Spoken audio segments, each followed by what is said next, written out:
Hello everyone, welcome to the editorial session. Today we have an interesting editorial on Supreme Court's ruling about states' mineral resources, and it is connected to fiscal federalism. Let us see what the editorial is. And what is the editorial addressing?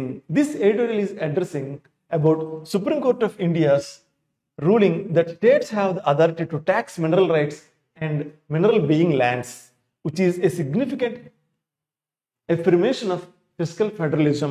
So ఈరోజు మనం చూడబోయే ఈ ఎడిటోరియల్లో ఇది fiscal federalism అంటే central government మరియు state government మధ్య ఉన్నటువంటి ఈ ఎకనామిక్ రిలేషన్ మీద ఉంటుంది. ఎస్పెషల్గా స్టేట్ తనకున్నటువంటి ఈ మినరల్ రిసోర్సెస్పై ట్యాక్స్ విధించే అధికారం స్టేట్స్కి ఉంది అని సుప్రీంకోర్టు రీసెంట్గా ఇచ్చినటువంటి ఈ తీర్పు మీద ఆధారపడి ఈ ఎడిటోరియల్ ఉండబోతుంది. And the tone of the passage is analytical and informative. మనం చూడబోయే ఈ ప్యాసేజ్ అనేది ఎలా ఉండబోతుందండి? Analytical and informative. ఇది మనకు కొంత ఇన్ఫర్మేషన్ ప్రొవైడ్ చేస్తూ అలానే అనలైటికల్గా మనకి ఇన్ఫర్మేషన్ ఇవ్వడం మనం అబ్జర్వ్ చేయవచ్చు. Before going to see the editorial, let us see what are the important words used in the passage. Observe this: prominent, which means very well known and important.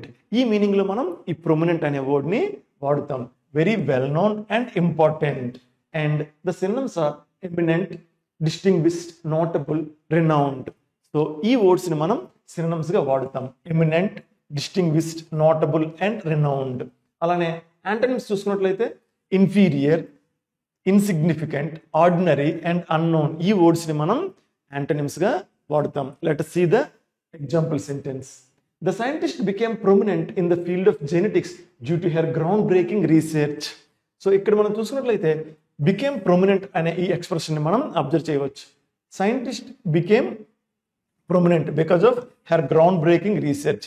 తను చేసినటువంటి ఈ ground breaking research వల్ల she became well known అనే meaning లో మనకి ఇక్కడ became prominent అనే ఈ ఎక్స్ప్రెషన్ ని మనం అబ్జర్వ్ చేయవచ్చు. ఈ విధంగా వెల్ నోన్ అండ్ ఇంపార్టెంట్ అనే మీనింగ్ లో మనం ప్రొమినెంట్ అనే వర్డ్ ని వాడుతాం. Now let us see the next word. Observe this: discourse. Discourse means a speech or piece of writing about a particular, usually serious subject. ఒక subject మీద మనకి ఒక సీరియస్ రైటింగ్ ని మనం డిస్కోర్స్ అని అంటాం.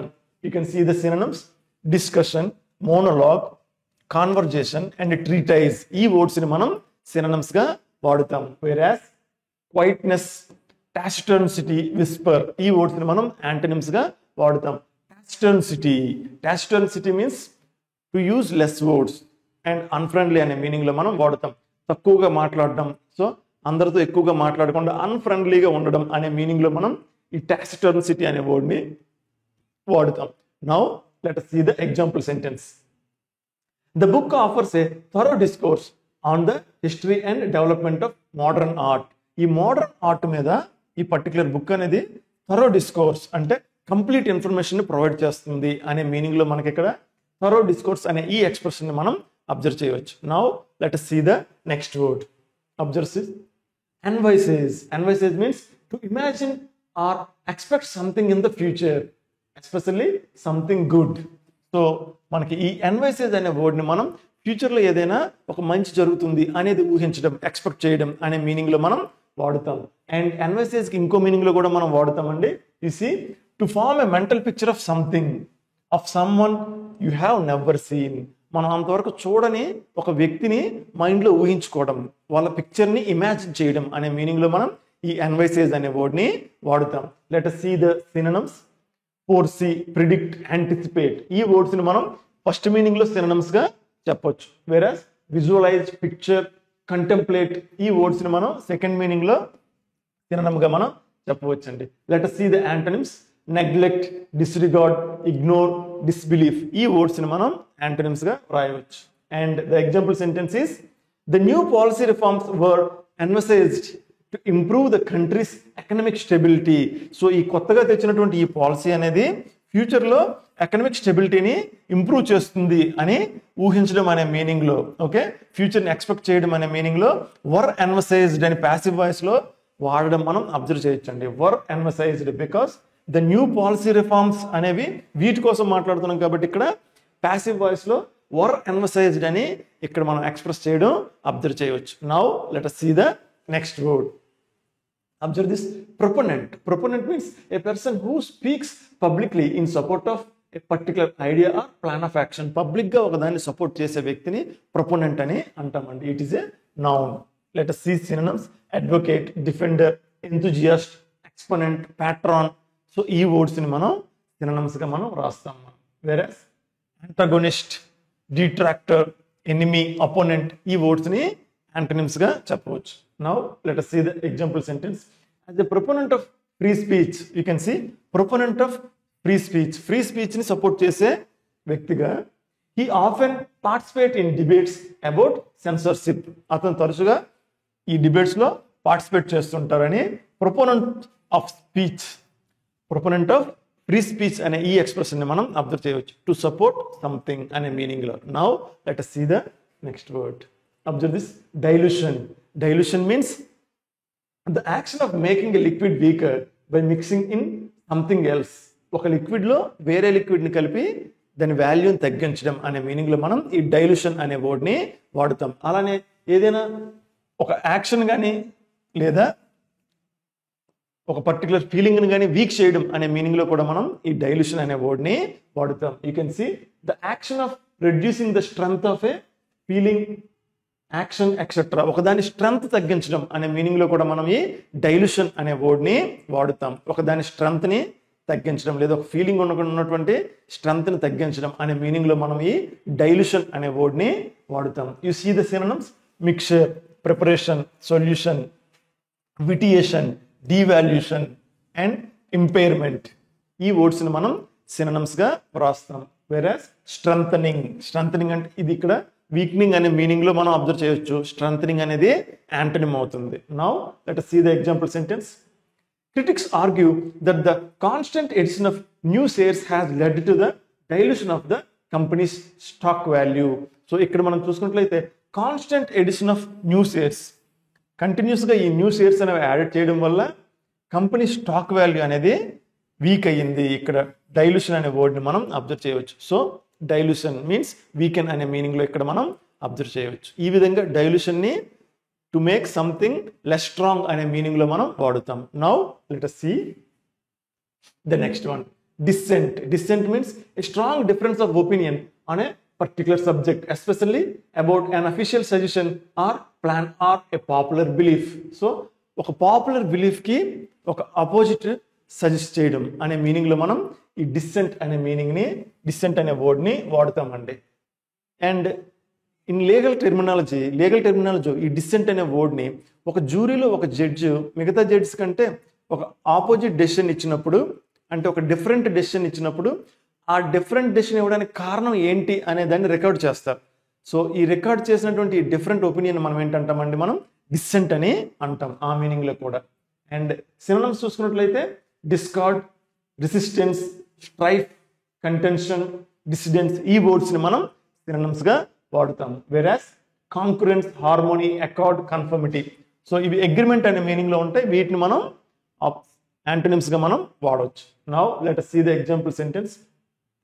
The policy changes sparked dissent among the employees, leading to a heated debate at the meeting. ఇక్కడ చూసుకున్నట్లయితే మనం స్పార్క్డ్ డిస్సెంట్ అనే ఈ ఎక్స్ప్రెషన్ని మనం అబ్జర్వ్ చేయవచ్చు. అమాంగ్ ద ఎంప్లాయీస్, ఈ పాలసీ వల్ల, because of this policy the policy changes sparked. ఈ పాలసీ చేంజెస్ అనేవి ఈ ఎంప్లాయీస్ మధ్యలో డిఫరెంట్ ఒపీనియన్ని, అంటే ఒక కాంట్రాస్ట్ ఒపీనియన్ వాళ్ళ మధ్యలో జనరేట్ చేసింది అనే మీనింగ్ని మనం ఎక్స్పెక్ట్ చేయవచ్చు. Now let us see the next, the editorial. You see the title, Fiscal Federalism. The ruling on taxing mineral rights opens the resource avenue for states. So if you observe the title, we can understand that author emphasizes the importance of tax on minerals. So ఈ particular ప్యాసేజ్కి మనకి ఈ టైటిల్ని చూసుకున్నట్లయితే fiscal federalism, and further he mention ruling on taxing mineral rights. So మనకి రీసెంట్గా Supreme Court of India ఇచ్చినటువంటి ఈ ruling అనేది మనకి ఏం చెప్తుందండి, స్టేట్స్ వాటికి ఉన్నటువంటి మినరల్ రిసోర్సెస్ మీద, అలానే మినరల్ రిసోర్సెస్ ఉన్నటువంటి ప్లేసెస్ మీద ట్యాక్స్ అనేది స్టేట్స్ విధించవచ్చు అని ఒక రూలింగ్ అనేది ఇవ్వడం జరిగింది. సో దీనికోసం అండ్ దీని ఇంపార్టెన్స్ని ఎంఫసైజ్ చేస్తూ మనకి టైటిల్లో ఆథరు దీనికోసం మెన్షన్ చేయడం మనం అబ్జర్వ్ చేయవచ్చు. ఈ విధంగా స్టేట్స్ ట్యాక్స్ విధించడం వల్ల స్టేట్స్కి కొత్త రెవెన్యూ వస్తుంది అనే అర్థంలో you can see opens up resources revenue for states అని మనకి టైటిల్లో ఆధార్ మెన్షన్ చేయడం మనం అబ్జర్వ్ చేయవచ్చు. అండ్ ఈ ప్యాసేజ్ అనేది మనకి ఫిస్కల్ ఫెడరలిజంకి కనెక్ట్ అయి ఉంటుంది. Fiscal federalism, you can see that is what it is mention there. Fiscal federalism means economic relation between centre and states, especially in the matter of revenue and expenditure. So ఈ రెవెన్యూకి మరియు ఎక్స్పెండిచర్కి సంబంధించిన విషయాల్లో ఒక economic relation అనేది central గవర్నమెంట్కి మరియు state గవర్నమెంట్స్కి మధ్య ఉన్న ఈ రిలేషన్ని డిస్కస్ చేసేదే ఈ ఫిస్కల్ ఫెడరలిజం అండి. సో మన ప్యాసేజ్ అనేది ఈరోజు ఎంటైర్గా ఈ ఫిస్కల్ ఫెడరలిజం మీద ఉండడం మనం అబ్జర్వ్ చేయవచ్చు. Let us see the first sentence. It is not often that fiscal federalism finds a prominent place in judicial discourse. మనం ఈ ప్రొమినెంట్ మరియు డిస్కోర్స్ అనే ఈ వర్డ్స్ని మనం వాడామండి. సో ఇక్కడ ఆదరు ఇట్ ఈస్ నాట్ ఆఫెన్ అని ఒక ఇంట్రెస్టింగ్ ఎక్స్ప్రెషన్తో ఈ ప్యాసేజ్ని స్టార్ట్ చేయడం మనం అబ్జర్వ్ చేయవచ్చు. కోర్ట్స్ నార్మల్గా ఈ ఫిస్కల్ ఫెడరలిజం మీద ఎప్పుడో తప్ప ఈ డిస్కోర్సెస్ అనేది ఇవ్వదు, జడ్జిమెంట్స్ అనేవి రావు, చాలా రేర్గా ఇటువంటి జడ్జిమెంట్స్ వస్తాయి అని మనకు ఒక ఇంట్రెస్ట్ క్రియేట్ చేస్తూ ఈ ఫస్ట్ లైన్ అనేది ఉండడం మనం అబ్జర్వ్ చేయవచ్చు. You can see it is not often that fiscal federalism finds a prominent place in judicial discourse. ఈ జుడిషియల్ డిస్కోర్స్లో ఈ ఫిస్కల్ ఫెడరలిజం అనేది ఎప్పుడో తప్ప సాధారణంగా రాదు అని మనకు ఈ ఫిస్కల్ ఫెడరలిజం మీద ఇంట్రెస్ట్ కలిగేటట్టు ఈ ఫస్ట్ సెంటెన్స్ అనేది ఉండడం మనం అబ్జర్వ్ చేయవచ్చు. ఫర్దర్గా చూసుకున్నట్లయితే the Supreme Court judgement holding by an overwhelming majority of 8-1 that the states can tax mineral rights and mineral bearing lands is a truly landmark ruling as it protects their legislative domain from interference by parliament. And ఫర్దర్గా మనం ఈ second సెంటెన్స్లో చూసుకున్నట్లయితే ఇక్కడ మనకి కొన్ని important expressions మనం observe చేయొచ్చండి. Overwhelming majority. సో ఇక్కడ మనం ఓవర్వెల్మింగ్ మెజారిటీ అంటే 8:1 అనేది చాలా మంచి majority. So out of 9 judges 8 are in favor and 1 is in opposition. So మనం ఇక్కడ చూసుకున్నట్లయితే 8 అనేది మెజారిటీ, చాలా మంచి మెజారిటీ కాబట్టి ఇక్కడ ఓవర్వెల్మింగ్ మెజారిటీ అనేది మనకి ఈ ఎక్స్ప్రెషన్ వాడడం మనం అబ్జర్వ్ చేయవచ్చు. అలానే ల్యాండ్ మార్క్ రూలింగ్. సో ఇక్కడ ఈ ల్యాండ్ మార్క్ రూలింగ్ అనేది, సో రూలింగ్ అనేది a decision made by authority especially by judge. So ఒక అథారిటీ తీసుకున్నటువంటి డెసిషన్ మనం రూలింగ్ అంటాం. ఎస్పెషల్లీ ఇది మనం కోర్టులో వాడుతాం. ఒక జడ్జ్ ఇచ్చినటువంటి ఆర్డర్ని లేదా ఒక జ్యూరీ ఇచ్చినటువంటి ఆర్డర్ని మనం రూలింగ్ అని అంటాం. ఇక్కడ it is truly land mark ruling అంటే ఇది ఫర్దర్గా ఫ్యూచర్లో స్టేట్స్కి చాలా ఉపయోగపడుతుంది. సో స్టేట్స్ అనేవి ఈ మినరల్ రిసోర్సెస్ మీద ట్యాక్స్ విధించవచ్చు అని సుప్రీంకోర్టు తీసుకున్నటువంటి ఈ డెసిషన్ అనేది ఫ్యూచర్లో స్టేట్స్కి చాలా ఉపయోగపడుతుంది అనే మీనింగ్లో ఇక్కడ మనకి ల్యాండ్ మార్క్ రూలింగ్ అనే ఈ ఎక్స్ప్రెషన్ మనం అబ్జర్వ్ చేయవచ్చు. You see the Supreme Court judgement holding by an overwhelming majority. So ఒక మంచి majority, impressive. Overwhelming means impressive అనే మీనింగ్లో మనం వాడుతాం. ఎందుకంటే ఇక్కడ ఒక ఇంప్రెసివ్ 8-1 అనేది మనకి ఒక డెసిషన్ తీసుకోవడానికి అనుకూలంగా ఉండే ఒక మంచి మెజారిటీ అనే మీనింగ్లో, ఒక ఇంప్రెసివ్ మెజారిటీ అనే మీనింగ్లో. ఇది ఒకవేళ 4:5 అనే రేషియోలో ఉందనుకోండి, మనకి డెసిషన్ అనేది అంత స్ట్రాంగ్ అవ్వదు. బట్ ఇక్కడ 8-1 అనేది ఒక ఇంప్రెసివ్ మెజారిటీ అనే మీనింగ్లో ఓవర్వెల్మింగ్ మెజారిటీ అనే ఈ ఎక్స్ప్రెషన్ మనం అబ్జర్వ్ చేయవచ్చు. That the states can tax mineral rights and mineral bearing lands is a truly land mark ruling. So ఈ డెసిషన్ అనేది ఒక land mark ruling. Land mark అనేది ఒక ప్రాసెస్లో మనకు కొన్ని చేంజెస్ని, ఒక డ్రాస్టిక్ చేంజెస్ని తీసుకొచ్చి ఫర్దర్గా ఇంప్రూవ్ అవుతుంది, ఫర్దర్గా డెవలప్ అవుతుంది అనే మీనింగ్లో మనం ల్యాండ్ మార్క్ను వాడుతాం. సో ఇక్కడ ల్యాండ్ మార్క్ రూలింగ్ అని మెన్షన్ చేయడం వల్ల ఈ పర్టిక్యులర్ డెసిషన్ అనేది, సుప్రీంకోర్ట్ ఆఫ్ ఇండియా తీసుకున్న ఈ పర్టిక్యులర్ డెసిషన్ అనేది ఫ్యూచర్లో స్టేట్స్కి ఈ రెవెన్యూ పరంగా చాలా ఉపయోగపడుతుంది అనే మీనింగ్లో ఇక్కడ ఈ ల్యాండ్ మార్క్ రూలింగ్ అనే ఎక్స్ప్రెషన్ వాడడం మనం అబ్జర్వ్ చేయవచ్చు. As it protects their legislative domain from interference by parliament. So parliament వాళ్ళకున్న రైట్స్తో స్టేట్స్కి ఉన్నటువంటి ఈ ట్యాక్స్ రెవెన్యూ మీద అవి ఇంటర్ఫియర్ కాకుండా ఉండడానికి ఈ పర్టిక్యులర్ రూలింగ్ అనేది ఉపయోగపడుతుందని ఈ ల్యాండ్ మార్క్ రూలింగ్ అని ఎక్స్ప్రెస్ చేయడం ద్వారా, మెన్షన్ చేయడం ద్వారా మనకు క్లియర్గా అర్థమవుతుంది. Now let us see further. For decades it was believed that the states were denuded of their powers to impose any tax on mineral resources extracted from their land because of the prevalence of a central law, the Mines and Minerals Development and Regulation Act 1957. So ఈ particular act వల్ల you can see for decades, చాలా decades నుంచి ఈ particular act వల్ల states అనేవి వాళ్ళ సొంత ఆ స్టేట్లో ఉన్నటువంటి ఈ మినరల్ రిసోర్సెస్ మీద ట్యాక్స్ వేయలేకపోతున్నాయి అని ఫర్దర్గా మెన్షన్ చేయడం మనం అబ్జర్వ్ చేయవచ్చు. See, for decades, it was believed that states were denuded. Denuded means, you can see, denuded means not allowed అనే మీనింగ్లో మనకి ఇక్కడ వాడడం మనం అబ్జర్వ్ చేయవచ్చు. Were denuded, passive voice లో ఉందండి. States were denuded. States were not allowed of their power. And it is their power, you see, of their power. వాళ్ళకు ఉన్నటువంటి పవర్నే వాళ్ళు ట్యాక్స్ని విధించలేకపోయారు చాలా డెకేడ్స్ నుంచి. ఎందువల్ల అండి? ఒక స్పెషల్ ప్రొవిజన్స్ వల్ల. అది ఏ ప్రొవిజన్స్ అండి? Mines and mineral development and regulation act 1957. ఈ యాక్ట్లో ఉన్నటువంటి కొన్ని ప్రొవిజన్స్ వల్ల స్టేట్స్ వాళ్ళ సొంత మినరల్ రిసోర్సెస్ పైన ట్యాక్స్ విధించలేకపోయాయి అనేది ఈ సెంటెన్స్లో మెన్షన్ చేయడం మనం అబ్జర్వ్ చేయవచ్చు. Let us see further. Even though the right to tax mineral rights is conferred on the states through entry 50 in the state list of the 7th schedule, it was made subject to any limitations imposed by parliament by law relating to mineral development. So ఇక్కడ మనకి క్లియర్గా mention చేయడం మనం observe చేయవచ్చండి. ఇక్కడ మనకి entry 50 in state list, వీనో మనకి కాన్స్టిట్యూషన్లో state list అలానే సెంట్రల్ లిస్టు అలానే ఈ రెండింటికి సంబంధించినటువంటి లిస్ట్ ఒకటి ఉంటుంది. సో అందులో ఈ ఎంట్రీ 50లో స్టేట్ లిస్ట్లో ఇది క్లియర్గా మెన్షన్ చేయబడి ఉందండి. దేనికోసం అండి? ఈ right to tax mineral resources. So ఈ మినరల్ రిసోర్సెస్ మీద స్టేట్స్ ట్యాక్స్ చేయొచ్చు అనే విషయం మన కాన్స్టిట్యూషన్లో ఎంట్రీ 50లో ఈ స్టేట్ లిస్ట్లో మెన్షన్ చేయబడి ఉంది. కాకపోతే ఇక్కడ ఉన్నటువంటి ఈ యాక్ట్లో subject to any limitations imposed by parliament అనే ఈ పర్టికులర్ ఎక్స్ప్రెషన్ ఉండడం వల్ల స్టేట్స్ అనేవి ట్యాక్స్ని విధించలేకపోతున్నాయి. ఎందుకంటే subject to any limitations imposed by parliament by law relating to mineral development.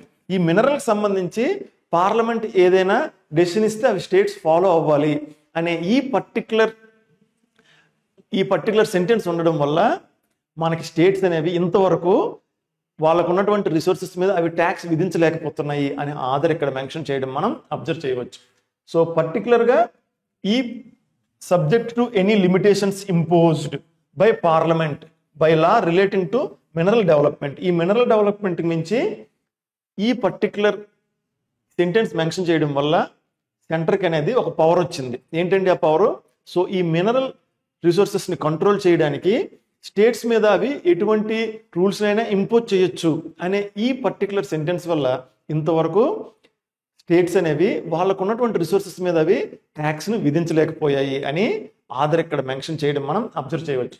ఫర్దర్గా చూసుకున్నట్లయితే the union government argued that the very existence of this 1957 law was a limitation on the state's power to tax mineral rights.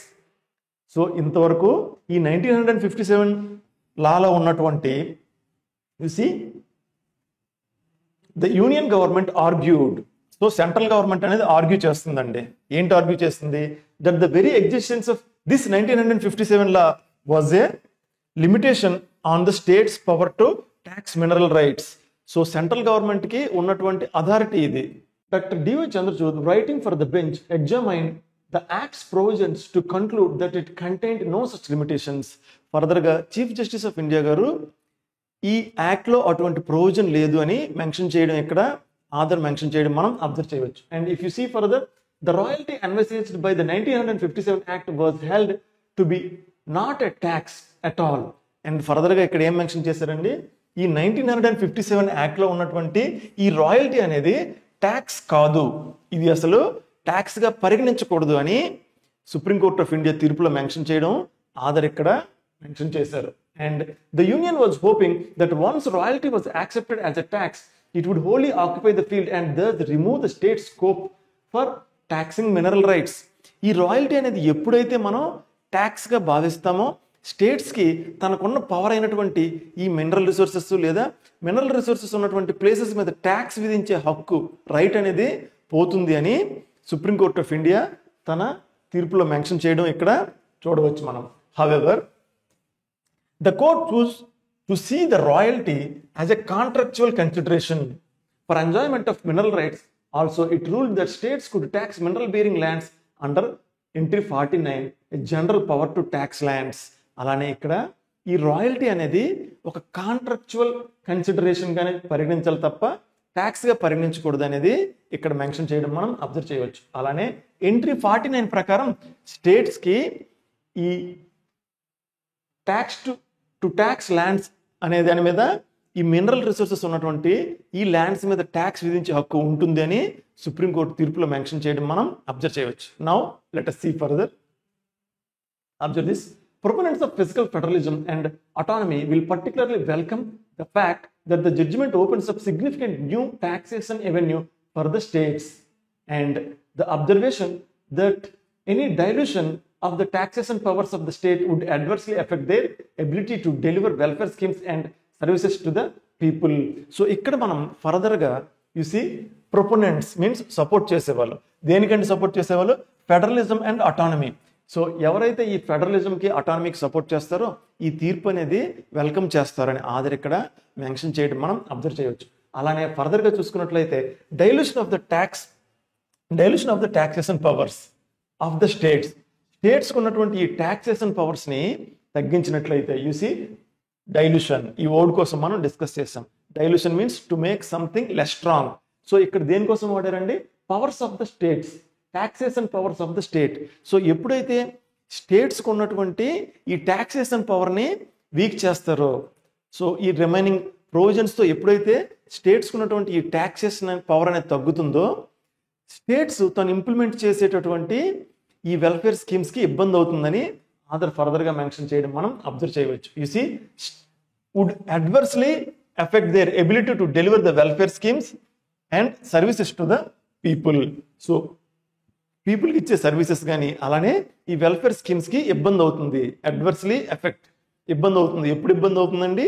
ఎప్పుడైతే స్టేట్స్కి ఉన్నటువంటి ఈ taxation power అనేది తగ్గుతుందో అప్పుడు states అనేవి ఈ వెల్ఫేర్ స్కీమ్స్ని సరిగ్గా ఇంప్లిమెంట్ చేయలేవు. కాబట్టి స్టేట్స్కి ఉన్నటువంటి ఈ tax రైట్స్ని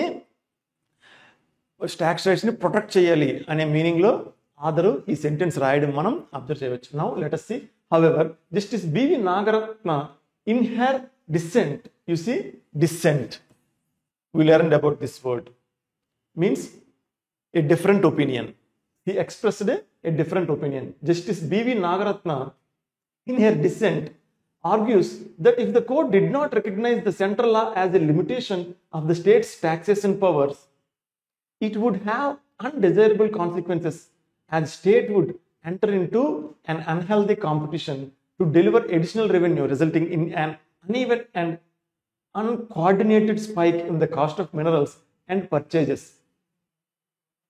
of minerals, paying too much, leading to an increase in the price of industrial products. Further, the national market may be exploited for arbitrage. Given these implications, it is possible that the center may seek to amend the law to impose explicit limitations on the state's taxation power or even prohibit them from imposing a tax on mineral rights.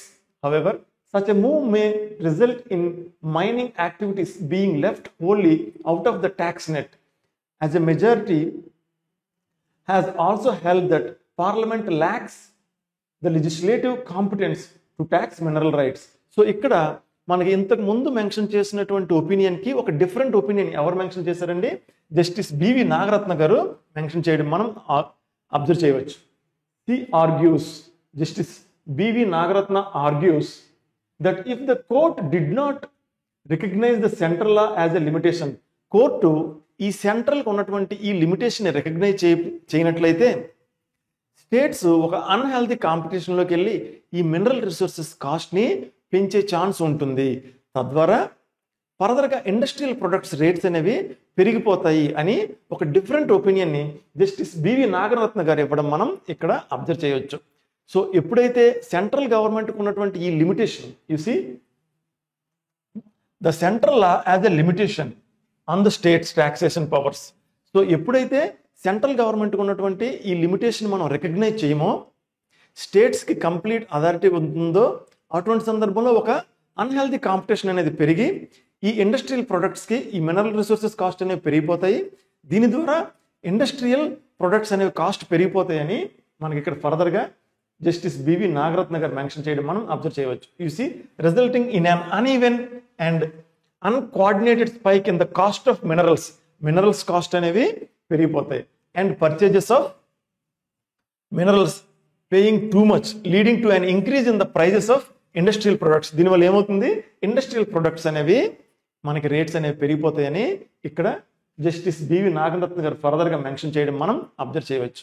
ఈ విధంగా మనకి ఇంతకు ముందు చెప్పినటువంటి ఒక ఒపీనియన్కి ఒక different ఒపీనియన్ని justice BV Nagarathna గారు ఇక్కడ మెన్షన్ చేయడం మనం అబ్జర్వ్ చేయవచ్చు.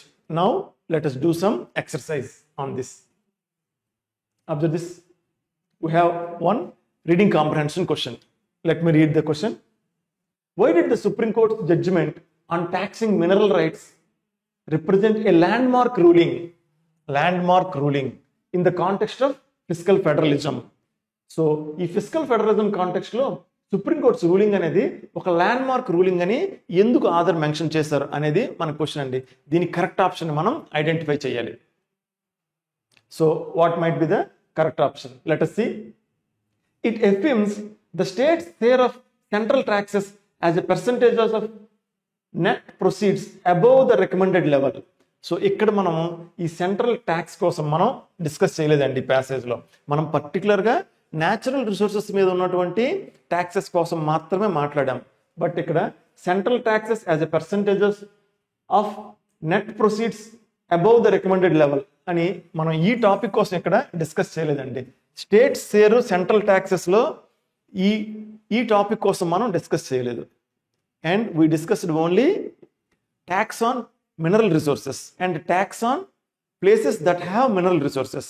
సో మనకి ఈ ఆప్షన్ అనేది కరెక్ట్ కాదు. Now it confirms that the states ability to bypass the current limitations in the situation. మనం ఎక్కడ లిమిట్ని క్రాస్ చేయడం కోసం ఎక్కడ మెన్షన్ చేయలేదండి. కాబట్టి ఇది కూడా మనకి కరెక్ట్ ఆప్షన్ కాదు.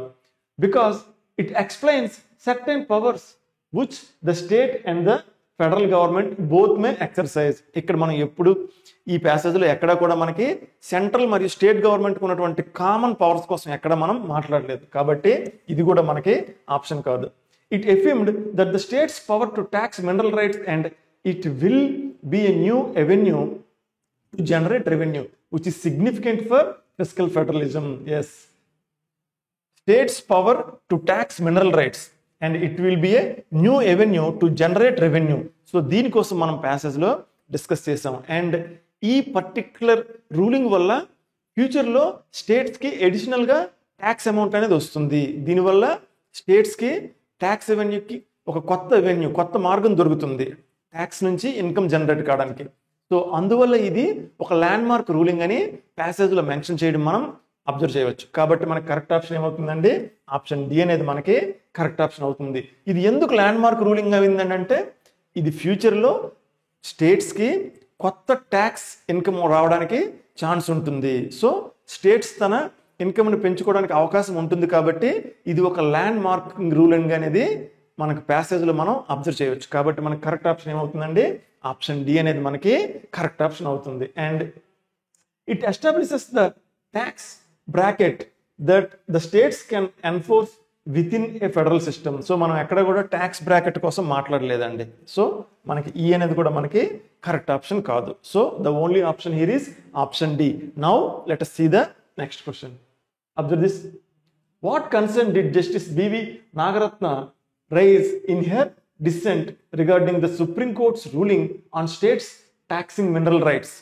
సో జస్టిస్ బివి నాగరత్న గారు ఆమె ఇచ్చినటువంటి డిఫరెంట్ స్టేట్మెంట్లో దేనికోసం మెన్షన్ చేశారు అనేది మనకి ఈ క్వశ్చన్ అండి. Observe this.